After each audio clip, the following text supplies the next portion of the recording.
Պարոն Կիրակոսյան ջան, ինչպիսին ընդդիմությունն է, այնպիսին էլ նրանց նկատմամբ խոսույթն է։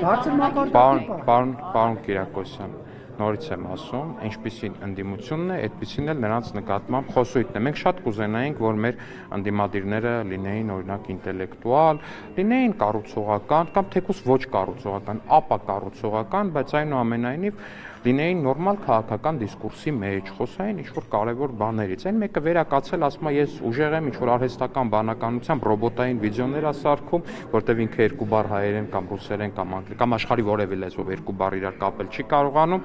արհեստական բանականությամբ վիդեոներ ասարքում, ասում է, մենք ուժեղ ենք, դուք թույլ եք, դե մենք ուզում ենք հասկանանք, այդ ինչով են ուժեղ, ինչով են թույլ։ Այս մեկը ասում է, եթե էշի պես զռան, մենք ասում ենք, դե զռացեք։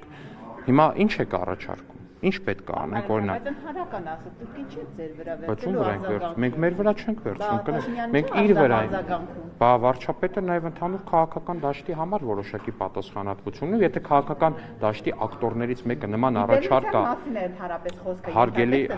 Հարգելի Ռուզաննա, ես ասում եմ, եթե քաղաքական դաշտի ակտորներից մեկը նմանատիպ առաջարկ կա անում, վարչապետն ասում է, դե եթե այդպես քաղաքական դաշտին ընդհանուր առաջարկ եք անում, մի հատ ստուգենք, մի հատ զռացեք, հարգելի Ռոբերտ Քոչարյան, տեսնենք, այդ ձեր ասած ապացուցվում է թե չէ։ Հիմա հարցը մնում է այդ, խնդրում եմ հաջորդ անգամ երբ առիթ լինի, հարցնեք պատրաստվում է զռալ Ռոբերտ Քոչարյանը էշի պես, թե չի պատրաստվում։